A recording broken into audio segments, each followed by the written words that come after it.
तो अगर आपको अकाउंटिंग को दिल से सीखना है, अगर आप अकाउंटिंग को दिल से प्यार करते हैं तो ये चैप्टर आप लोगों के लिए है। तो चलिए स्टार्ट करते हैं आज का chapter, class 11th accountancy, provision and reserve.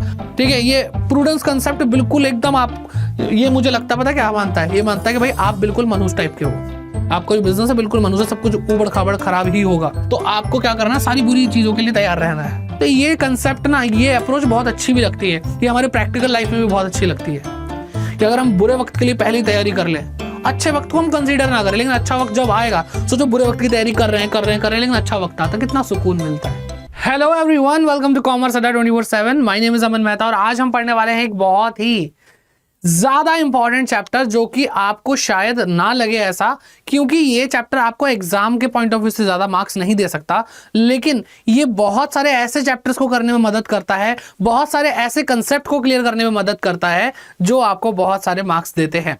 तो अगर आपको अकाउंटिंग को दिल से सीखना है, अगर आप अकाउंटिंग को दिल से प्यार करते हैं तो ये चैप्टर आप लोगों के लिए है। तो चलिए स्टार्ट करते हैं आज का chapter, class 11th accountancy, provision and reserve. I guarantee कि बहुत सारे बच्चों को जो 11th पास आउट हो चुके हैं, जो कि अपनी 12th क्लास में हैं या फिर अपने कॉलेज में हैं, वो भी इन सब चीज़ों को इग्नोर कर चुके हैं। तो प्लीज़ उन लोगों को भी ये सेशन ज़रूर दिखाइए। तो चलिए स्टार्ट करते हैं। तो सबसे पहले बात करते हैं, दो चीज़ें हैं यहाँ पर, प्रोविजंस एंड रिजर्व्स।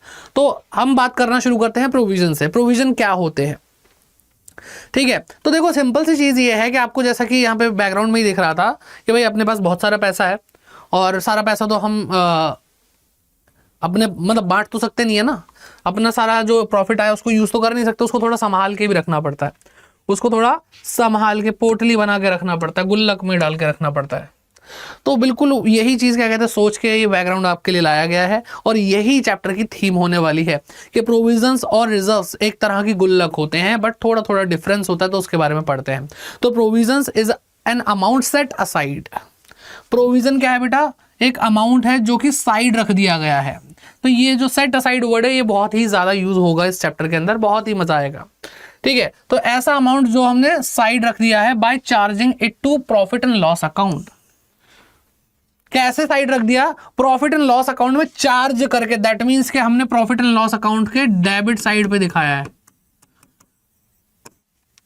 ठीक है, प्रॉफिट एंड लॉस के डेबिट साइड पे दिखाया है, यानी हमने अपने प्रॉफिट को कम कर दिया है। ठीक, या फिर हम कहें और statement of profit and loss in case of companies. Company जो होती है, कंपनी आपने सुना ना, कंपनी क्या होती है, forms of business 11th class में पढ़ा होगा, सोल प्रोप्राइटरशिप, पार्टनरशिप और कंपनी, है ना, और भी बहुत सारे वहां पे। तो अगर हम नॉर्मल बात करें तो नॉर्मल जो बिजनेस फॉर्म होती हैं वो प्रॉफिट एंड लॉस अकाउंट बनाती है, कंपनी क्या बनाती है, statement of profit and loss. तो दोनों एक ही चीज है, बट अलग अलग केस में अलग अलग नाम दे रखे हैं बस। तो उसका जो डेबिट साइड है, या फिर हम कहें कि जो एक्सपेंस साइड है, उस साइड पर चार्ज किया गया है, यानी उस साइड पे शो किया गया है प्रोविजन को, जिसकी वजह से प्रॉफिट कम हो गया। और प्रॉफिट कम हो गया का मतलब क्या है कि हमने प्रॉफिट में से कुछ अमाउंट उठाकर साइड रख दिया है, सेट असाइड। ठीक है, किस लिए किया ये काम, to provide for known liability. कुछ ऐसी लाइबिलिटी जिनके बारे में हमें पता है ना, कुछ लाइबिलिटीज हैं जिनके बारे में हमें पता है, द अमाउंट ऑफ विच, जिसका amount can not be determined with accuracy, जिनका अमाउंट जो है वो हम एक्यूरेसी से नहीं बता पाते। तो सर ये कौन सी चीजें होती हैं जो इनका जो पता है कि होंगी लेकिन इनका अमाउंट नहीं पता। तो सबसे बढ़िया एग्जाम्पल, सबसे पहले मैं एग्जाम्पल देना चाहूंगा डेप्रिसिएशन का। आपको पता है डेप्रिसिएशन होता ही है फिक्स्ड टेंजिबल एसेट्स पे, जी सर पता है। अब जब डेप्रिसिएशन होता ही है, इससे पहले हमने वही चैप्टर पढ़ा, अगर नहीं देखा तो भाई आई बटन में चेक कर लेना, पूरी प्लेलिस्ट आपको मिल जाएगी वन शॉट्स की, जिसके अंदर सारे 11th क्लास के वन शॉट्स हैं। ठीक है, तो डेप्रिसिएशन में आपको पता है कि भाई कोई टेंजिबल एसेट है, फिक्स्ड एसेट है, तो वो क्या होगी बेटा, वो उसकी वैल्यू धीरे धीरे कम होगी। तो एक तरह से क्या, ये एक ऐसी क्या कहते हैं खर्चा है, एक ऐसी लायबिलिटी है जो हमें पता नहीं चल रहा है, वो कम होता जा रहा है। हमें दिख रहा है बिल्डिंग है लेकिन उसकी वैल्यू कम हो रही है, हम देख ही नहीं रहे। हमें पता कंप्यूटर है लेकिन उसकी वैल्यू कम हो रही है, हम देख ही नहीं रहे। पॉइंट इज दिस कि हमें ये पता है कि कुछ ऐसी चीजें जो हम जानते हैं, बट क्या उसका आपको अमाउंट एक्यूरेसी से पता है, एक्यूरेसी से पता। सर आपने ही तो सिखाया था, WDB मेथड है, स्ट्रेट लाइन मेथड है। तो बेटा वो सारी चीजें एस्टिमेट थी, अगर आपने ध्यान से पढ़ा होगा उस चैप्टर को तो उसमें मैंने आपको बताया होगा ये सारे जो डेप्रिसिएशन का अमाउंट होता है वो एक एस्टिमेट होता है, एंटिसिपेशन होता है, नॉट विद एक्यूरेट फिगर्स, है ना। तो इसलिए अब जैसे एक होता है प्रोविजन फॉर डाउटफुल डेट, यानी जिनको हमने उधार दिया उन पर डाउट है कि वो हमारा पैसा मार लेंगे। लेकिन ये देखो नॉर्मली होता ही है, पैसा थोड़ा बहुत डूबता ही है, कोई ना कोई नहीं देता पैसा। लेकिन क्या हमें पता है कि कितने लोग हमें पैसा नहीं देंगे? तो प्रोविजन एक ऐसी चीज है जहां पर हमें यह पता है कि जो घटना घटेगी वो तो घटेगी ही, लेकिन कितने अमाउंट से घटना घटेगी वो हमें नहीं पता। तो ऐसी चीजों के लिए प्रोविजन बनाया जाता है। ठीक है, अब बात करते हैं कंसेप्ट क्या है इसके पीछे, प्रोविजन के पीछे कंसेप्ट क्या है। कि सर डेप्रिसिएशन दिखा रहे हैं, कोई भी हम चीज दिखा रहे हैं, तो हम अभी क्यों मतलब लिख क्यों रहे हैं, उसको रिकॉर्ड क्यों कर रहे हैं? तो इसके पीछे रीजन है एक्रूवल एजम्पशन। ठीक है, एक्रूवल क्या है बेटा? एक फंडामेंटल अकाउंटिंग एजम्पशन है, यानी बिल्कुल अकाउंटिंग का बेस है, इसके बिना अकाउंटिंग चलती नहीं है। 3 होती है fundamental accounting assumption. First one is going concern, second one is accrual, third one is consistency. ठीक है, तो ये सारी चीज होती है। It means all liabilities. Accrual assumption का मतलब होता है कि भाई सारी की सारी liability, losses, expenses, whether determined और नॉट, चाहे हम उसकी वैल्यू निकाल पाए या ना निकाल पाए, should be accounted in the books. उसको हम बुक्स ऑफ अकाउंट में दिखाएंगे। ठीक है, टू डिटरमाइन प्रॉफिट और loss for the accounting period. क्योंकि हमें क्या करना है भाई, देखो हमें पता है ये चीज होगी, बट उसका अमाउंट हमें नहीं पता, डिटरमाइन कर पाओ या ना कर पाओ, लेकिन कुछ तो एंटिसिपेट करके कुछ तो बताओगे, प्रोविजन कुछ तो बनाओगे, और एक एंटिसिपेटेड बेसिस पे हम एक नियर करेक्ट आंसर निकालते हैं कि भाई हमारा इतना प्रॉफिट हो सकता है या इतना लॉस होगा। तो liabilities amounts of which are not determined are recorded in the books of account on best estimate। किस पे बेटा? बेस्ट एस्टिमेट के बेसिस पे इसको हम रिकॉर्ड कर लेते हैं, जो भी लाइबिलिटीज वगैरह के बारे में बात कर रहे हैं। And should be near to actual liability और एक्सपेंस। तो जो भी एक्चुअल हो सकता है उसके बिल्कुल आसपास का अनुमान लगाते हैं, चाहे वो लाइबिलिटी हो चाहे वो एक्सपेंस हो। The amount so set aside, और इस तरह से जो अमाउंट हम कैलकुलेट करते हैं उसको हम सेट असाइड करते हैं, इज नॉन एज प्रोविजन, उसको हम प्रोविजन बोलते हैं। ठीक है, तो ये बात भाई अच्छी तरह माइंड में आ जानी चाहिए। कोई भी दिक्कत परेशानी है तो कमेंट बॉक्स में कमेंट करके जरूर पूछिए। भाई हम आपको पढ़ाते हैं, आप हमारे स्टूडेंट हैं, हम आपके टीचर हैं, आपका हक बनता है हमसे पूछना। ठीक है, चलिए तो आगे बढ़ते हैं। इसका ऑब्जेक्टिव क्या है, क्यों, किस उद्देश्य से हम प्रोविजन बना रहे हैं? The objectives of provision are to account all expenses and losses। अब देखो कोई चीज़ जैसे डेप्रिसिएशन हो गया, कुछ भी हो गया, हमने एक चीज़ पढ़ी होती है 3rd चैप्टर, यानी आपका जो बेसिस ऑफ अकाउंटिंग है उसके अंदर हमने पढ़ा होगा, जिसमें थियोरी, प्रिंसिपल और कंसेप्ट्स आते हैं, कन्वेंशंस आती हैं। तो उसके अंदर हमें बताया जाता है कि जो भी आपका एक्सपेंस फ्यूचर में होने वाला है, आपको पता है कि होगा, चांस है, तो उसको आप आज ही रिकॉर्ड कर रहे हो। ठीक है, तो एक्चुअल में हम क्या कर रहे हैं, हम सारे एक्सपेंसेस और लॉसेस को क्या कर रहे हैं बेटा, अकाउंट कर रहे हैं, उसकी रिकॉर्डिंग कर रहे हैं। Whether the amount of liability, expenses and losses is not ascertained. जो लाइबिलिटी, एक्सपेंस और लॉस है, भले उसका अमाउंट जो है वो नहीं निकाल सकते हम। ठीक है, they are estimated and accounted. उनको एस्टिमेट के बेसिस पे निकालोगे और उनके अकाउंटिंग कैसे करोगे बेटा, प्रोविजन बना करके। As a result of provision correct और नियर टू करेक्ट, हम करेक्ट या नियर टू करेक्ट प्रॉफिट या लॉस तक पहुंच जाते हैं। Liabilities and assets are shown at correct value, और लाइबिलिटीज और असेट जो है वो सही वैल्यू पर दिखाई जा सकती है। आ रही है बात समझ में आपको? तो ये सारी चीजें आपको भाई प्रोविजन के बारे में पता होनी बहुत जरूरी है। देन हम बात करते हैं फीचर्स की, कि प्रोविजन के फीचर क्या होते हैं। 4 फीचर है, उसके बारे में पढ़ते हैं। तो it is an amount set aside, ये एक अमाउंट है जो प्रॉफिट में से सेट असाइड, यानी प्रॉफिट हुआ, हमने कहा अरे प्रॉफिट हुआ, लो भाई थोड़ा सा निकाल के साइड रख दिया कि भाई ये तो हमें पता है लाइबिलिटी तो होगी, पता नहीं अमाउंट कितना होगा, लेकिन लाइबिलिटी है हमारे पास एक, तो अमाउंट निकाल के हमने साइड रख दिया। ठीक है, it is a retention of profit. ये क्या है बेटा, प्रॉफिट को रिटेन कर लेना, अपने पास रख लेना। ठीक है, यूटिलाइज नहीं कर रहे, हम अपने पास रख रहे हैं। Made temporarily for a specific purpose. ठीक, और ये इसलिए बनाया जाता है, टेम्परेरी पर्पस से बनाया जाता है, क्योंकि बाद में प्रोविजन जब हमें पता चलता है, जब लाइबिलिटी का टाइम आता है, हमें पता है लाइबिलिटी है, बट जब उसका एक्चुअल टाइम आता है उसको पे करने का, व्हाटएवर जो भी हमें उसको पे करना है, एक्सपेंस है, लॉस है, उसको पे करने का एक्चुअल टाइम जब आता है, तब तो हमें पता चली जाता है एक्चुअल अमाउंट क्या है। तो ये टेम्परेरी बेसिस पे ही हमारे पास है, ऐसा नहीं परमानेंट प्रोविजन बना लिए तो जिंदगी भर हमारे पास रहेगा, वो कभी तो यूटिलाइज हो जाएगा। ठीक है, फिर आता है the purpose for which a provision is created is to meet an anticipated loss, कि हम भाई एंटिसिपेटेड लॉस को रिकॉर्ड करें, which has occurred but the amount is not ascertained. जो हुआ तो है बट उसका अमाउंट नहीं निकाल पा रहे हम, ठीक है, अब जो चीज हुई है उसको रिकॉर्ड ना करो तो प्रॉफिट गलत आएगा, लॉस गलत आएगा ना, तो इसलिए एंटीसिपेटेड बेसिस पे ही कर लेते हैं।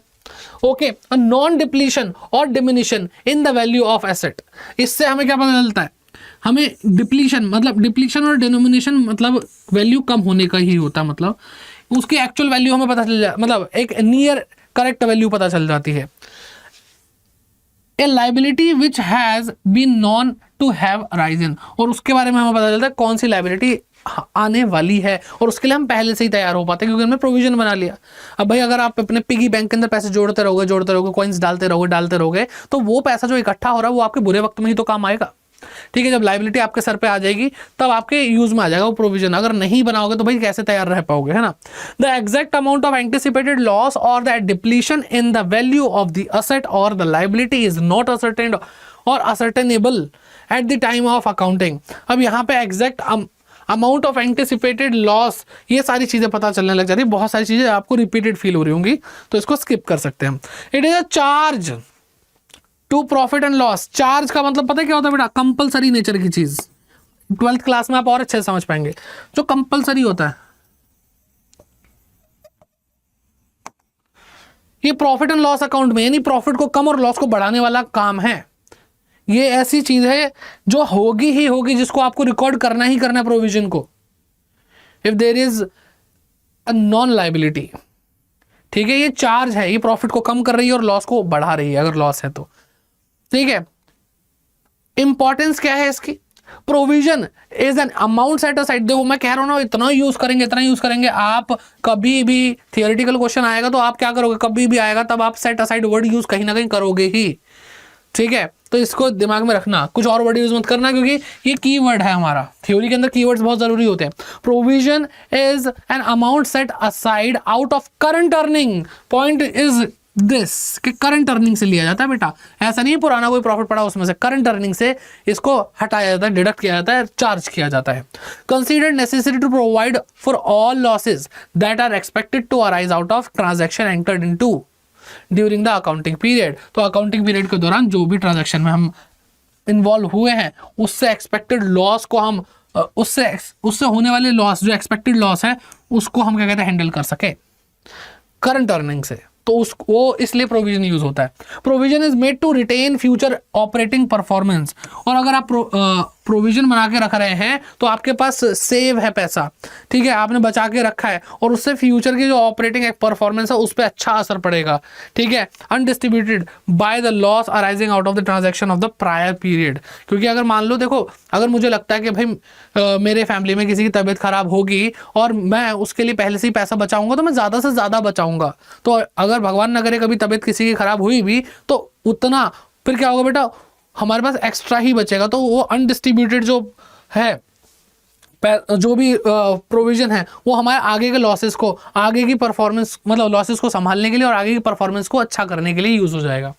फिर इंपॉर्टेंस में तीसरा पॉइंट आता है, provision is made following in prudence concept. अभी मैंने आपको बताया प्रूडेंस कंसेप्ट,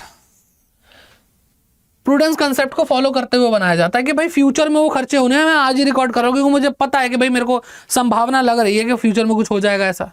एक्रूवल बेसिस और प्रूडेंस में फर्क होता है बेटा। एक्रूवल का मतलब होता है जो चीज हो गई है, जो चीज हो गई है भले उसका अमाउंट पता चल रहा हो ना चल रहा हो, उसकी क्या कहते हैं हम रिकॉर्डिंग करेंगे प्रोविजन बना करके। ठीक है, प्रूडेंस कंसेप्ट का मतलब क्या है कि वो चीज हुई नहीं है, फ्यूचर में मुझे दिख रही है कि होगी, तो प्रूडेंस कंसेप्ट कहता है आज ही उसे रिकॉर्ड करो। ठीक है, विच holds provide for all anticipated expenses, जिसमें इस कंसेप्ट में क्या लिखा है, प्रोवाइड फॉर ऑल, तैयार रहो, प्रोविजन बनाओ for all anticipated expenses and losses, but do not provide for anticipated incomes. लेकिन कोई भी अगर इनकम हो एंटीसिपेटेड कि मुझे लग रहा है अरे हाँ थोड़ी सी इनकम होने वाली है, बेटा मजे मत लेना, उसको मत मानना, बुरा होगा ये सोचकर चलो और उसके लिए तैयारी करो। और अगर बुरा हो गया तो आप तैयार हो, नहीं हुआ तो वो जो प्रोविजन है वो आपके पास, आपके प्रॉफिट्स बच के आपकी जेब में रखे हुए हैं, तो टेंशन वाली कोई बात ही नहीं है। आप पहले से तैयार थे, पैसा आपने जोड़ के रखा, बुरा वक्त आया तो संभाल लिया, बुरा वक्त नहीं आया तो पैसा तो भाई सेव हो गया ना। और अगर इनकम आपको दिख रही फ्यूचर में तो वो बिल्कुल मत मानना, वो जब होगी तब देखेंगे। ठीक है, ये प्रूडेंस कंसेप्ट बिल्कुल एकदम आप, ये मुझे लगता है पता क्या मानता है, ये मानता है कि भाई आप बिल्कुल मनुष्य टाइप के हो, आपका जो बिजनेस है बिल्कुल मनुष्य, सब कुछ उबड़ खाबड़ खराब ही होगा, तो आपको क्या करना है, सारी बुरी चीजों के लिए तैयार रहना है। तो ये कंसेप्ट ना, ये अप्रोच बहुत अच्छी भी लगती है, ये हमारे प्रैक्टिकल लाइफ में भी बहुत अच्छी लगती है कि अगर हम बुरे वक्त के लिए पहले ही तैयारी कर लें, अच्छे वक्त को हम कंसीडर ना करें, लेकिन अच्छा वक्त जब आएगा, सोचो बुरे वक्त की तैयारी कर रहे हैं, लेकिन अच्छा वक्त आता है, कितना सुकून मिलता है। ठीक है, और बार बार हम अच्छे वक्त के पीछे भागते हैं, खुशियों के पीछे भागते हैं, तो फिर क्या होता है, कुछ भी नहीं, वो चीज और दूर भागने लगती है, और जब मिल भी जाती है तो उसी के पीछे तो भाग रहे थे, तो बाद में पता चलता है अच्छा इतना मैं पीछे भाग रहा था, इतनी एक्सपेक्टेशन थी कि ऐसा होगा तो वैसा करेंगे, वैसा होगा तो वैसा करेंगे, कुछ भी नहीं हुआ। इसलिए बुरे वक्त के लिए तैयार रहो, तो अच्छा वक्त आएगा। तो आपके दिमाग में नहीं था कि यार अच्छा वक्त चाहिए चाहिए चाहिए, खुशियां चाहिए, लेकिन जब मिलेंगे तो बहुत खुश हो जाओगे। चलो, ये तो थोड़ा पर्सनल गाइडेंस हो गया, आपकी लाइफ के लिए कुछ एडवाइस हो गई। ओके, तो अकाउंटिंग बहुत ऐसी चीज है जिससे आप अपनी लाइफ को सुधार सकते हैं। बाय मेकिंग अ प्रोविजन, जब आप प्रोविजन बनाते हैं, part of the profits and corresponding asset are retained, तो क्या होता है भाई कि कुछ पार्ट होता है प्रॉफिट का या फिर कॉरस्पॉन्डिंग असेट का, वो रिटेन हो जाता है अपने पास, मतलब बिजनेस रख लेता है संजो करके, which otherwise could have been distributed as profit. अगर हम इस प्रोविजन को नहीं बनाते और इस असेट को, इसको प्रॉफिट को क्या कहते हैं, हम साइड नहीं करते, तो ये डिस्ट्रीब्यूट नहीं होता और वो हमारे बिजनेस में मदद करता। अगर इसको साइड साइड नहीं करोगे तो फिर बांट लोगे, खर्च कर लोगे प्रॉफिट को। ठीक है, एनी लॉस और depletion in the value of an asset और any liability as may not have been provided against income और profit would effectively erode the capital of a business. तो कोई भी लॉस है, कोई भी डिप्लीशन यानी किसी भी असेट की वैल्यू कम हो रही है, कोई भी लायबिलिटी है, ठीक है, जिसके लिए हमने प्रोविजन बनाया है, किसके अगेंस्ट बेटा, हमारे प्रॉफिट या इनकम के अगेंस्ट, वो क्या कर रहा है बेटा, हमारी कैपिटल पे भी इंपैक्ट डाल रहा है, क्योंकि जो प्रॉफिट अगर हमने साइड कर लिया तो कैपिटल में कम प्रॉफिट जाकर जुड़ेगा, है ना। कोई बात नहीं, चलो सही है। Creation of provision is an attempt to maintain the capital of business intact. ठीक है, ये कैपिटल में बहुत ज्यादा गड़बड़ ना हो। जैसे मान लो हम प्रोविजन नहीं बना रहे, एकदम से लॉस आया, तो कहां से जाएगा, वो कैपिटल में से ही जाएगा, तो पूरी कैपिटल हिल जाएगी। लेकिन अगर हमने प्रोविजन बना रखा है तो कैपिटल के आगे प्रोविजन यूं खड़ा हो जाएगा कि मेरी लास्ट से होकर गुजरना पड़ेगा अगर तूने मेरी कैपिटल को कुछ भी कहा तो।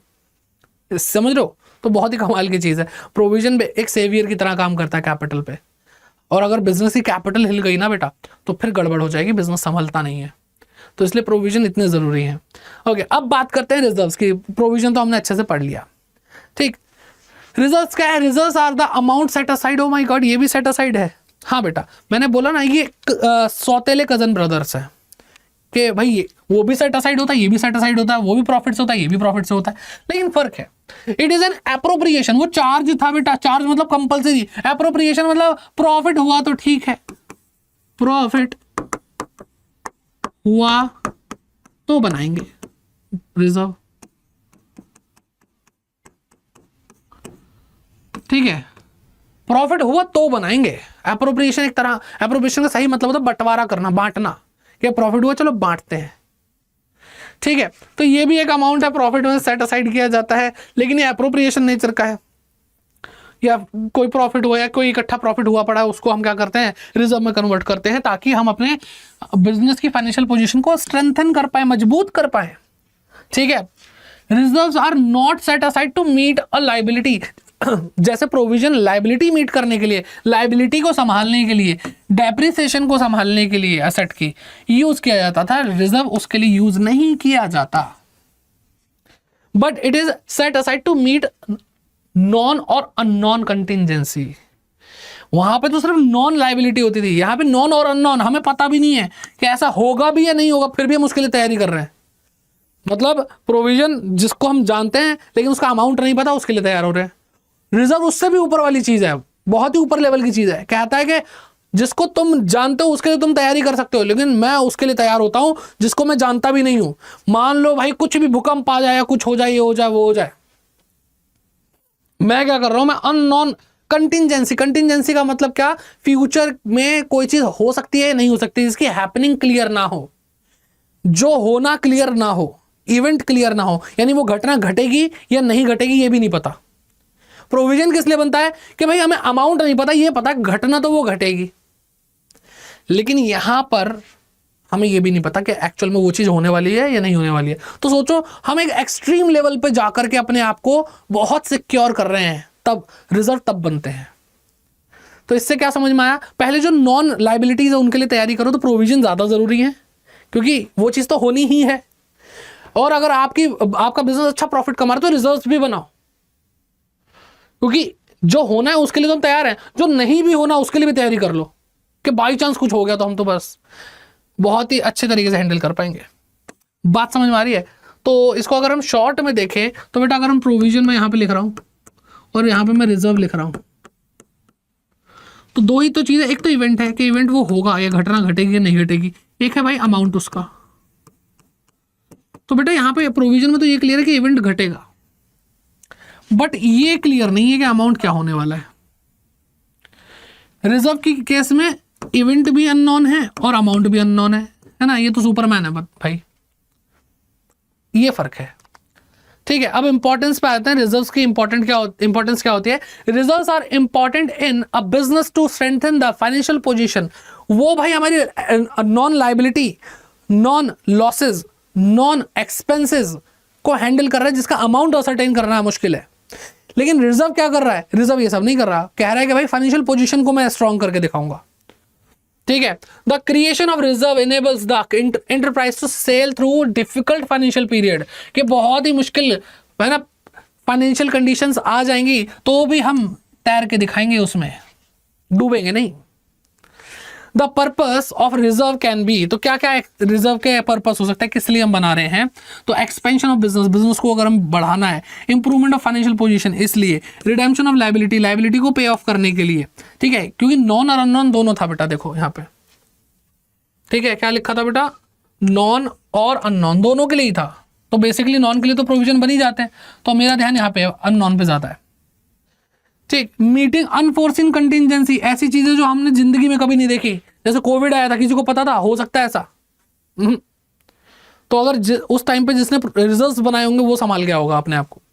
Making dividend uniform form year two year, तो साल दर साल जो हम डिविडेंड बांटते हैं, प्रॉफिट मतलब कंपनी के केस में जब कंपनी को प्रॉफिट होता है तो उस प्रॉफिट को जब वो अपने मेंबर्स को बांटती है तो उसको डिविडेंड बोलते हैं। ठीक है, आई होप आपने बीएसटी में पढ़ लिया होगा। तो उस डिविडेंड को यूनिफॉर्म रखने के लिए भी यूज किया जाता, ताकि एक अच्छी पोजीशन बनी रहे, एक अच्छी इमेज बनी रहे मार्केट में, उससे शेयर मार्केट में प्राइसेस भी बढ़ते हैं। ठीक है, meeting legal requirement such as debenture redemption reserve, अभी आप 12th क्लास में अच्छे से पढ़ेंगे बेटा। ठीक है, 12th में नहीं, अगर आपके कोर्स में नहीं तो फिर सीयूईटी की प्रिपरेशन में आप जरूर अच्छे से पढ़ेंगे कि डिवेंचर रिडेम्पशन रिजर्व हमारा कंपनीज एक्ट 2013 बोलता है कि कंपनी जो होती है उनको एक रिडेम्पशन का रिजर्व भी बनाना होता है। तो कई बार रिजर्व इसलिए भी बनाए जाते हैं क्योंकि हमें कानून बोल रहा है कि बनाना पड़ेगा। समझ में आ रही है बात? ओके, चलो भाई आगे बढ़ते हैं, टाइप्स ऑफ रिजर्व्स के बारे में बात करते हैं। ठीक है, प्रोविजन के कोई टाइप नहीं थे, इसके टाइप हैं। सबसे पहला क्या आता है बेटा? रेवेन्यू रिजर्व, और दूसरा आता है कैपिटल रिजर्व। अब रेवेन्यू रिजर्व के बारे में अगर मैं बताऊं आपको, रेवेन्यू और कैपिटल ये नेचर है। रेवेन्यू का मतलब अभी तक आपने इनकम पढ़ा होगा, कैपिटल का मतलब पूंजी पढ़ा होगा जो बिजनेसमैन लगाता है।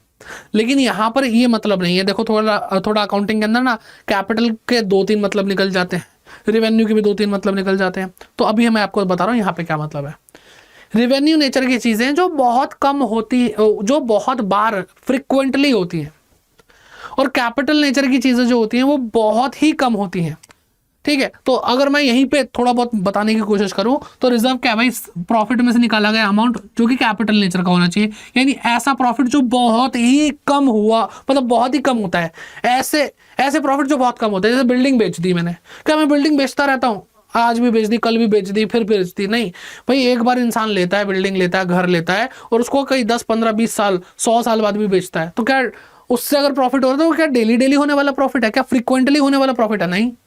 तो ये जो प्रॉफिट हुआ बेटा कैपिटल नेचर का हुआ, और ऐसे प्रॉफिट में से अगर मैं रिजर्व बनाऊंगा तो कैपिटल रिजर्व हो जाएगा। ठीक है, और रेवेन्यू रिजर्व की बात करूं तो भाई जो रेवेन्यू यानी बहुत ही रेकरिंग नेचर का प्रॉफिट है, यानी जो प्रॉफिट होता रहता है, नॉर्मली होता ही रहता है, उस प्रॉफिट में से अगर मैं कुछ रिजर्व बनाता हूं तो वो रेवेन्यू रिजर्व होता है।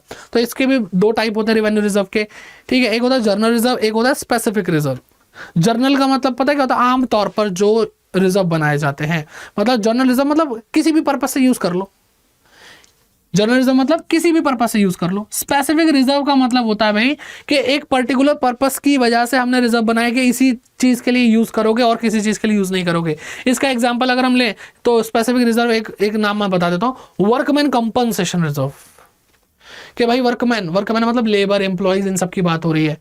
अब इनका क्या है बेटा, वर्कमैन कंपनसेशन, भाई किसी भी एम्प्लॉय को, लेबर को अगर मान लो काम करते टाइम चोट लग जाए, एक्सीडेंट हो जाए, मेडिकल इशू आ जाए, तो उस केस में हम उस इंसान को कंपनसेशन देते हैं, उसके लिए हमने रिजर्व बनाया है।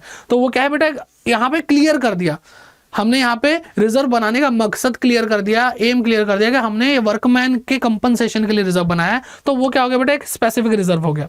जनरल रिजर्व ही होता है, ठीक है, जो कभी भी कोई जरूरत पड़ी तो उसके लिए यूज कर लिया। इसके लिए कोई मेन रीजन क्लियर नहीं है कि इसलिए बनाया था ये, ठीक है। थोड़ा डिटेल में पढ़ लेते हैं। तो रेवेन्यू रिजर्व पे आते हैं। Revenue reserves are set aside out of revenue profit. Revenue profit मतलब जो आपका नॉर्मली पीएल के अंदर प्रॉफिट आ जाता है, which are available for distribution as dividend, जिसको हम प्रॉफिट के रूप में बांटने के लिए तैयार हो जाते हैं, वो वाला, ठीक है। कैपिटल प्रॉफिट्स जो होते हैं, कैपिटल नेचर के जो प्रॉफिट होते हैं, वो नॉर्मली बांटने के लिए भी काम नहीं आते, वो बांटते ही नहीं है ना। मान लो आपकी पर दादी थी, उन्होंने आपको 2 रुपए दिए थे, वो अनमोल है भाई, क्योंकि आप उसके बाद उनसे शायद मिले भी ना हो। तो ऐसी चीज संभाल कर रखते हो, कैपिटल नेचर की चीज, ठीक। अब रेवेन्यू रिजर्व के अगर हम क्लासिफिकेशन की बात करें, जनरल रिजर्व जैसा मैंने बताया is the amount set aside out of profit not for any specific purpose, जिसके लिए कोई स्पेसिफिक रीजन ही नहीं है, कुछ सुनिश्चित किया ही नहीं कि जब जो जरूरत पड़े कर लेना यूज, ये ऐसा वाला रिजर्व है। It is available for any बेटा एनी फ्यूचर कंटिजेंसी, किसी भी future contingency expansion of business के लिए यूज कर सकते हैं। Such reserve strengthen the financial position of the business, और ऐसे रिजर्व बहुत मजबूती देते हैं फाइनेंशियल पोजीशन को बिजनेस की। फिर स्पेसिफिक रिजर्व के बारे में बात करते हैं, is that reserve which is set aside for a specific purpose and can be utilised only for that purpose. भाई स्पेसिफिक पर्पस के लिए बनाए जाते हैं और उसी पर्पस के लिए यूटिलाइज कर सकते हैं। जैसे मैंने आपको बताया workman compensation reserve 12th class में पढ़ोगे भी। For example workman compensation reserve वही लिखा हुआ है, एक और होता है, चलो बता देता हूं, investment fluctuation reserve 12th class में बेटा ये, ठीक है, जब पढ़ोगे तब जरूर पढ़ाएंगे बढ़िया से। फिर आगे बात करते हैं कैपिटल रिजर्व की। तो capital reserve are set aside out of capital profits, मैंने बताया ना कैपिटल प्रॉफिट जो बहुत ही कम होते हैं, ठीक है, and are normally not available for distribution as dividend, ठीक है। ये ऐसे प्रॉफिट्स हैं, ये ऐसा रिजर्व है कैपिटल नेचर का जो नॉर्मली डिस्ट्रीब्यूशन के लिए एज डिविडेंड नहीं अवेलेबल होते, इसको हम प्रॉफिट के रूप में नहीं बांटते, ठीक है। In other words reserve created out of capital profit and which is not readily available for distribution as dividend among the shareholders is called capital reserve, ठीक है। वही घुमा के बाद दोबारा बता दिए, ठीक है बेटा। देखो सिंपल सी बात है, जो पॉकेट मनी मिलती है ना, वो आप खर्च करने में आप उसको कतराओगे नहीं, ठीक है। लेकिन आपको किसी मंदिर से एक है ना प्रसाद के रूप में एक नोट मिल गया उसमें तो भगवान जी ने दिया, नहीं वो खर्च नहीं करूंगा, मेरा लकी नोट है, ये वैसी चीज है। समझ में आ रही है बात? तो वो वाली फीलिंग लो। रिजर्व इज एन एप्रोप्रिएशन, ये एक एप्रोप्रिएशन मैंने बताया था, of profit and thus belongs to the proprietors just as capital, ठीक है। तो कैपिटल से बिलोंग करता है ये भाई, it being appropriation of profit, ठीक। आगे बढ़ते हैं। अब देखो भाई रेवेन्यू रिजर्व और कैपिटल रिजर्व में थोड़ा डिफरेंस भी देख रहे हैं, 3 डिफरेंस है मेजर, उसको पढ़ते हैं। तो सोर्स की बात करें तो भाई ये बिजनेस प्रॉफिट यानी मैंने आपको बताया PL profit and loss account जो होता है उसमें से निकाला है, नॉर्मल प्रॉफिट होता है ये कैपिटल प्रॉफिट जो मतलब मान लो बिल्डिंग बेचने से आ गया या किसी और तरीके से हमें ऐसा प्रॉफिट हो गया जो नॉर्मली होता ही नहीं है। यूजेस की बात करते हैं, it can be use for distribution of dividend without any pre condition, कोई भी कंडीशन नहीं होती, इसको हम डिविडेंड के डिस्ट्रीब्यूशन के लिए यूज कर सकते हैं, ठीक है। लेकिन यहाँ पर हम इसको डिस्ट्रीब्यूशन के लिए यूज नहीं कर सकते। It can be used for distribution of dividend only if the company satisfy certain condition prescribed bye the Companies act. तो अगर हम कंपनी की बात करें तो कंपनी एक्ट में अगर कुछ चीज़ें कंडीशन दी है, अगर आप उसको फुलफिल कर दे तो तभी हम इसको बांट सकते हैं, ठीक। पर्पस के बारे में बात करते हैं, it is created for strengthening the financial position of and meeting the unforeseen contingencies और सम स्पेसिफिक पर्पस हो, अनफोर्सिन कंटिजेंसी हो, ऐसी चीज़ें जो आपको नहीं पता फ्यूचर में क्या होने वाला है, रिस्क, ठीक है, उनको हैंडल करना हो या फाइनेंशियल पोजीशन को स्ट्रेंथन करना हो, उसके लिए रेवेन्यू रिजर्व काम आते हैं। Capital reserve, it is created for meeting capital losses. अब जैसे कैपिटल प्रॉफिट होते हैं तो कैपिटल लॉसेज भी हो सकते हैं, ऐसे लॉस जो होते ही नहीं नॉर्मली, बहुत ही कम होते हैं। ठीक है, बात समझ में आ रही है? तो कैपिटल लॉसेस को हैंडल करने के लिए ये बनाए जाते हैं। और to be use for purpose specified by the Companies Act, या फिर कंपनी एक्ट कुछ बोलती है कि कैपिटल रिजर्व को तुम यहाँ यूज कर सकते हो, वैसे कर लेना। ठीक है, आई होप यहाँ तक आपको डिफरेंसेस समझ में आ गए होंगे। अब थोड़ा सा और नए टॉपिक्स आ रहे हैं, जैसे कि रिजर्व फंड आता है। तो सर अभी तक तो रिजर्व पढ़ा, प्रोविजन पढ़ा, रिजर्व फंड क्या होता है? तो भाई देखो, सिंपल सी चीज़ क्या है कि जो आपने रिजर्व्स बनाए हैं उसका भी यूज नहीं होना, आपको पता पड़ा रहेगा ये पैसा। तो अगर आप उस पैसे को कहीं इन्वेस्ट कर दो, अगर आप उस पैसे को कहीं इन्वेस्ट कर दो तो उसको हम क्या बोलते हैं बेटा? रिजर्व फंड बोलते हैं। ठीक है, amount of reserve, amount of reserve invested in outside security, यानी आउटसाइड मतलब किसी और कंपनी के शेयर्स या डिवेंचर्स। ठीक है, किसी और कंपनी के शेयर में हमने इन्वेस्ट कर दिया, किसका पैसा बेटा? रिजर्व का पैसा, तो उसको हम रिजर्व फंड बोलते हैं। और एक बिजनेस कब इन्वेस्ट करेगा ऐसे? एक बिजनेस तभी ऐसे इन्वेस्ट करेगा जब ready cash in is necessary on a certain date. तब हमें बताया कि जो रिजर्व बनाए हैं ये 2 साल बाद ना 2024 के 28 फरवरी को यूज करना है हमें, तब चाहिए पैसा। तब तक तो इन्वेस्ट कर सकते हो ना, जब आपको क्लियर होगा सर्टेन डेट पे ही चाहिए, कभी भी जरूरत नहीं पड़ सकती, तब हम इन्वेस्ट कर देते हैं। The funds can not B profitably invested in the business itself. ये फंड अपने ही बिजनेस में इन्वेस्ट नहीं किए जा सकते, तो इसलिए हम कर देते हैं। ठीक, ओके। सीक्रेट रिजर्व एक टॉपिक आता, बड़ा प्यारा टॉपिक है, मजा ही आ जाएगा। सीक्रेट रिजर्व, अब और वैसे भी चैप्टर खत्म होने वाला, छोटा ही चैप्टर था। Secret reserve is a reserve the existence and और the amount of which is not disclose. Amount है वैसे ये, अमाउंट। ठीक है, तो सीक्रेट रिजर्व वो रिजर्व होता है जिसका एग्जिस्टेंस या जिसका अमाउंट डिस्क्लोज नहीं किया जाता बैलेंस शीट के अंदर। मतलब आपको बैलेंस शीट दिख रही है, आपको सब कुछ दिख रहा है, लेकिन आपको रिजर्व दिखेगा नहीं क्योंकि वो सीक्रेट रिजर्व है। ठीक, it is also called hidden reserve. इसको हम इसलिए हिडन रिजर्व यानी छुपा हुआ रिजर्व भी बोलते हैं। क्रिएशन ऑफ सीक्रेट रिजर्व कैसे क्रिएट हो सकता है भाई? पहला point, by charging excessive depreciation. ज्यादा डेप्रिसिएशन चार्ज कर दो, किसी को पता नहीं चलेगा। एंटीसिपेट ही तो कर रहे थे, हमने ज्यादा एंटीसिपेट किया, बस।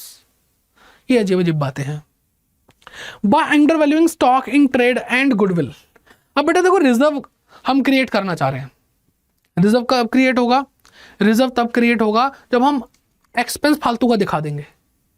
जैसे मान लो कि भाई प्रॉफिट एंड लॉस अकाउंट है, यहाँ पे आपने डेप्रिसिएशन दिखाना था 10 रुपए, आपने 50 रुपए दिखा दिया, 10 नहीं दिखाया, तो 40 रुपए एक्स्ट्रा जो दिखाया, 40 रुपए क्या है? सीक्रेट रिजर्व है। क्या है बेटा? 40 रुपए सीक्रेट रिजर्व है। तो यानी एक्सपेंसेस को ज्यादा करके दिखाओ, तभी हो सकता है। ठीक है, या फिर आपका जो स्टॉक इन ट्रेड है या गुडविल है, उसको आप क्या करो बेटा? अंडर वैल्यू, कम वैल्यू करके दिखाओ। ठीक है, यानी ये क्या है बेटा? ये बैलेंस शीट का खेल है। बैलेंस शीट में ही तो आता है स्टॉक असेट है, गुडविल असेट है, तो अगर मैं असेट को कम कर दूंगा तो लायबिलिटी अपने आप ज्यादा हो जाएगी। आ रही है बात समझ में? By creating excessive provision for bad debt, हम फालतू का प्रोविजन बना दे बैड डेट का या अदर कंटिजेंसीज का। तो कहने का मतलब, मैं सही बताऊं, मेरे को पढ़ के ऐसा लगता है भाई ये तो चीटिंग कर रहे हैं, तो एक्चुअल में चीटिंग कर रहे हैं ये। ठीक, by charging capital expenditure to profit and loss account. जो कैपिटल एक्सपेंडिचर है बेटा, जो आपका कहाँ पे आना चाहिए बेटा? बैलेंस शीट में आना चाहिए, वो आप प्रॉफिट एंड लॉस में ही दिखा रहे हो। जो चीज प्रॉफिट एंड लॉस में नहीं बनी चाहिए वो भी दिखा रहे हो, तो ऑटोमेटिक क्या होगा बेटा? आपका जो प्रॉफिट है वो कम हो जाएगा, मतलब दिखाई कम देगा, एक्चुअल में तो वो बैलेंस शीट में ही जाएगा। By showing contingent liability as real liability, एक ऐसी लायबिलिटी जो हो सकती है उसको एक्चुअल में दिखा दो। झूठ है बेटा, सीक्रेट रिजर्व झूठ पे आधारित है। By grouping free reserve as creditor. ठीक है, तो हम फ्री रिजर्व को इकट्ठा करके क्रेडिटर के रूप में दिखा दें, तो कहीं क्रेडिटर के रूप में दिखा देंगे तो रिजर्व तो दिख ही नहीं रहे, सबको लगा क्रेडिटर है लेकिन वो रिजर्व है। एडवांटेज क्या होते हैं इसके? It increases the working capital, इससे वर्किंग कैपिटल बढ़ जाती है, यानी एक ऐसा पैसा है जो दिख नहीं रहा लेकिन है, जो यूज हो पा रहा है, वर्किंग कैपिटल बोलते हैं उसको, of the concern and also strengthen its financial position. It enables the directors to tide over unfavourable time, unfavourable बहुत ही बुरा टाइम होता है, वहां पर भाई हैंडल कर सकते हैं डायरेक्टर, क्योंकि प्रॉफिट अगर दिखा देंगे तो भाई शेयर होल्डर बोलेंगे हमें पैसा दो, हमें पैसा दो, और प्रॉफिट छुपा लेंगे, तो जब बुरा वक्त आएगा तो भाई फिर अपना हुक्म का इक्का निकालेंगे। As and when profit reduces the director can maintain the rate of dividend by utilising it. और जब भाई प्रॉफिट गिर रहे होंगे तो उस टाइम पर ये रिजर्व को खोलेंगे पिटारा, और फिर क्या करेंगे, डिविडेंड को बैलेंस कर देंगे। Heavy losses of exceptional nature, ठीक है, ऐसी चीजें जो भाई हो मतलब जिसका एक्सेप्शन होती ही नहीं है, बस बहुत ही रेयर कंडीशन में होती हैं, वो heavy losses can be met without disclosing the fact in the published statement and without distributing the normal business profit. तो भाई जब ऐसी चीजें जो भाई होती ही नहीं है, ऐसे लॉसेस को हैंडल करने के लिए भी हम ये यूज कर सकते हैं, बिना पब्लिक को बताए, बिना पब्लिश करे, क्योंकि बिजनेस जो होता है भाई, पब्लिक जो होती है एक क्या होती है, एक यूजर होती है अकाउंटिंग इन्फॉर्मेशन की, आपने पढ़ा होगा मेरे एक वन शॉट में, ठीक है, इंट्रोडक्शन टू अकाउंटिंग में आपको बताया था यूजर्स। तो वो पब्लिक भी तो यूजर है, पब्लिक भी तो स्टेटमेंट देखती है कि इनका प्रॉफिट क्या चल रहा है क्या नहीं चल रहा है, ठीक है। तो वो भाई ऐसे लॉसेस को जब मेंटेन करेंगे तो भाई शेयर मार्केट उनकी हिलेगी नहीं, कंपनी के पॉइंट ऑफ व्यू से मैं बात कर रहा हूँ आपसे। फिर डिसएडवांटेज पे आ जाते हैं, the balance sheet will disclose the true will not disclose true and fair position. भाई जो हमारी बैलेंस शीट है वो हमें झूठ पोजीशन बता रही है हमारी, एक्चुअल में इतनी लायबिलिटी इतनी एसेट नहीं है। Value of shares goes down in the market, और मार्केट में कई बार वैल्यू भी मतलब क्या हो सकती है, डाउन हो सकती है, क्योंकि रिजर्व जो है बेटा वो यहाँ पे दिखाई दे रहे होंगे, मतलब दिखाई तो नहीं दे रहे होंगे लेकिन यहीं पे होंगे। जैसे हम वो रिजर्व यूज करेंगे तो ऑटोमेटिक हमारी बैलेंस शीट भी हिलेगी, यानी पोजीशन डाउन हो जाएगी। पोजीशन डाउन होगी तो क्या होगा बेटा, मार्केट वैल्यू भी डाउन हो जाएगी शेयर्स की। The share holders do not gate there due share of profit from business. और भाई सिंपल सी चीज़ है कि जो प्रॉफिट हो सकता था लेकिन वो होने नहीं दिया, उसमें चुपचाप से पैसा काट लिया, सीक्रेट रिजर्व बना दिया, तो प्रॉफिट कम बटा होगा, ठीक है। तो जो उनका फेयर ड्यू होता है, शेयर होता है, वो नहीं मिला। ओके जी, तो अब बात आती है रिजर्व वर्सेस प्रोविजन की, इनके बीच में डिफरेंस देखते हैं। और चैप्टर क्लोज, चैप्टर हुआ बेटा क्लोज। तो सबसे पहला जो डिफरेंस है वो क्या है भाई, सबसे पहला डिफरेंस है नेचर का, कि भाई रिजर्व जो होते हैं वो एप्रोप्रिएशन होते हैं, प्रोविजन जो होते हैं वो चार्ज होते हैं, कंपलसरी होते हैं, ये कंपलसरी नहीं होते। ये प्रॉफिट हो या लॉस हो प्रोविजन बनेगा, यहाँ पर प्रॉफिट होगा तभी रिजर्व बनेगा। पर्पस के बारे में बात करते हैं, it is to created to strengthen the financial position. ये किस लिए बनाया था, फाइनेंशियल पोजीशन को स्ट्रेंथन करने के लिए, अनफोर्सिन लायबिलिटीज और लॉसेस को हैंडल करने के लिए, ठीक है। It is made to meet known liabilities, provision सिर्फ नॉन लायबिलिटीज और लॉसेस और एक्सपेंसेस के लिए बनता है, ठीक है। इफेक्ट ऑन प्रॉफिट, प्रॉफिट पे क्या इफेक्ट होता है भाई, ये डेबिट हो जाता है profit and loss appropriation account. Sir ये कौन सा अकाउंट है बेटा, क्लास 12th में पढ़ेंगे आप, ठीक है। एप्रोप्रिएशन अकाउंट यानी ये एप्रोप्रिएशन है, बंटवारा है तो एप्रोप्रिएशन अकाउंट बनता है, वो आगे की बात है, बस अभी आप लिख के आना। It is debited to profit and loss account, hence profit is reduced.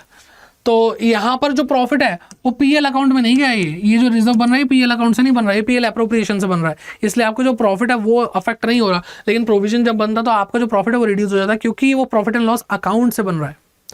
फिर इन्वेस्टमेंट की बात करें तो इट मे बी इन्वेस्टेड, इसको इन्वेस्ट कर सकते हैं भाई दूसरे बिजनेस में, लेकिन प्रोविजन को इन्वेस्ट नहीं कर सकते। क्यों, क्योंकि ये तो नॉन लायबिलिटी है ना, ये तो होगी ही, ये होगी या नहीं होगी इसका तो पता ही नहीं था, इसलिए इन्वेस्ट कर लो। डिस्ट्रीब्यूशन के बारे में बात करते हैं, unutilised part can be distributed as dividend. तो अगर हमने कोई रिजर्व बनाया और रिजर्व को यूटिलाइज करा है तो बाकी कोई पोर्शन अनयूटिलाइज अगर रह जाता है तो उसको हम डिस्ट्रीब्यूट कर सकते हैं, ठीक है, डिविजिबल प्रॉफिट बना करके, ठीक है। अगर प्रोविजन की बात करें क्या ये डिस्ट्रीब्यूट हो सकता है, it can not be use for distribution as profit और dividend, it reduces the net profit. तो इसको हम डिस्ट्रीब्यूट कर ही नहीं सकते क्योंकि ये तो घटना घटेगी ही, ठीक है। तो क्यों इसको यूटिलाइज करोगे। कंपल्शन और प्रूडेंस के बारे में बात करते हैं, तो created out of profit as a matter of prudence and due to legal requirement. तो भाई फ्यूचर में कुछ हो सकता है इसलिए हमने कर लिया, कोई लीगल रिक्वायरमेंट थी इसलिए हमने रिजर्व बना लिया आउट ऑफ प्रॉफिट, ठीक है। It made because of the accounting principle prudence, ये सिर्फ प्रूडेंस की वजह से ही बनता है, ठीक। फिर बात करते हैं प्रेजेंटेशन की, तो a reserve is shown on the liability side of balance sheet under the reserve and surplus. तो बैलेंस शीट के रिजर्व एंड सरप्लस सेक्शन में आता है, लायबिलिटी साइड पे आता है, ठीक है। It is shown either as liability, provision को आप लायबिलिटी के रूप में भी दिखा सकते हो अंडर करंट लायबिलिटी, बेटा रिजर्व एंड सरप्लस में नहीं, ये करंट लायबिलिटी में आता है, या फिर इसको आप असेट में से डिडक्ट करके भी दिखा सकते हो, जैसे प्रोविजन फॉर डेप्रिसिएशन, तो वो जिस भी एसेट का डेप्रिसिएशन है उसमें से माइनस करके दिखा सकते हो। ठीक है, तो इस तरह से भाई हमने ये चैप्टर कवर करा। आई होप आपको समझ में आया होगा। कोई भी परेशानी है कमेंट करके पूछ सकते हैं। सेशन अच्छा लगा हो तो लाइक जरूर करिए, शेयर करिए सबके साथ, कमेंट तो आपको करना ही है, और नए आए तो चैनल को सब्सक्राइब जरूर करिए। सारे के सारे वन शॉट आपको आई बटन में मिल जाएंगे, तो प्लीज़ उसको चेकआउट करिए, शुरू से पढ़िए। पूरा का पूरा कोर्स हो रहा है यहाँ पे, तो आपको और कहीं जाने की जरूरत नहीं है। सारे सब्जेक्ट का सॉल्यूशन यही मिलेगा। तो मिलते हैं आपसे किसी और सेशन में, तब तक के लिए bye bye, take care and keep growing.